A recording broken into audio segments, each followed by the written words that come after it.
And now we are going to program in function using a Python language in a given task in NetAcad. So watch this. So guys, now we're going to answer a task program from the NetAcad.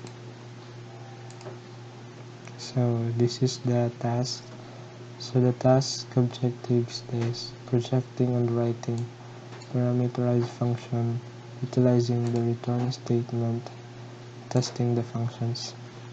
So the scenario where your task is to write a test function which takes one argument a year and returns true if the year is a leap year or false otherwise.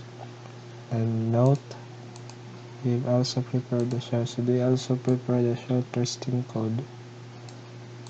The code uses two lists, one for test data and second for the test results. So if you understand the problem,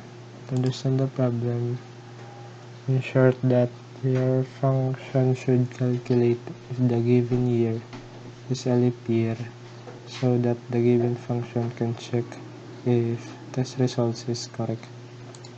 So first the code defining the function name and the parameter year leap.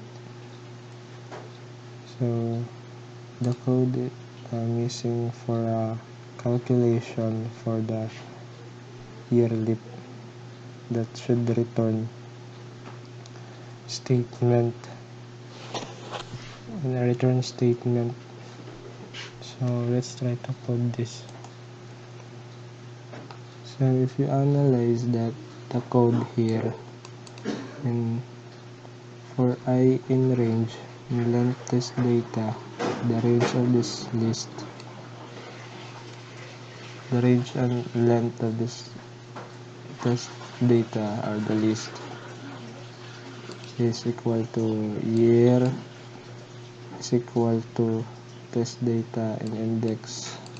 So if the index is 0, so the test data equivalent to 1900, and if 1 equivalent to 2000, and so on. Then print year, and then the result is equal to the function name and year. So if the result is, assume that the result is true, is equal to the test results I, the index.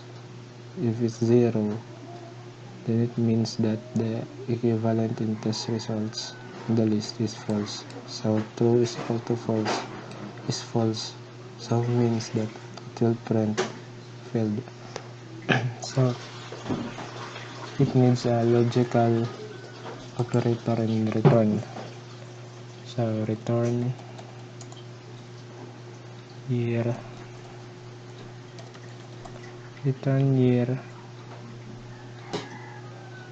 modulus, for we use modulus operator here because it needs a logical return and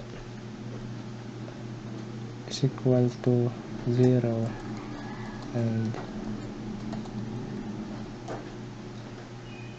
year modulus of 100 is not equal to 0, or year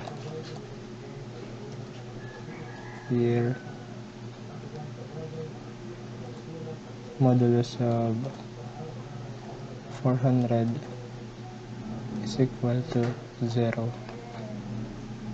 So this function should return a leap year.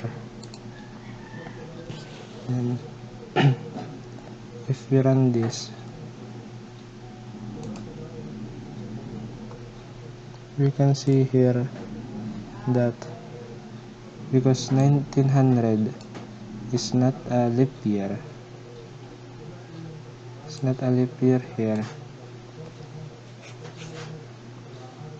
and the test result here is false, so it means that in this statement the result is false and the test results is false, so meaning it will print okay. So if we change like in 2016, if we change here in 2001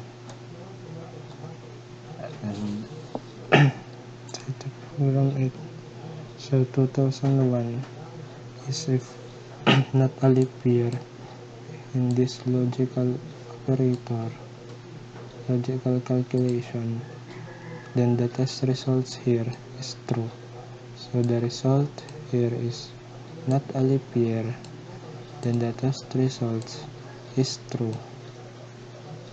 Here equivalent test results and index 2 is true, then it will print failed. So that is the program and the process. Thank you for watching, and I hope you understand my program.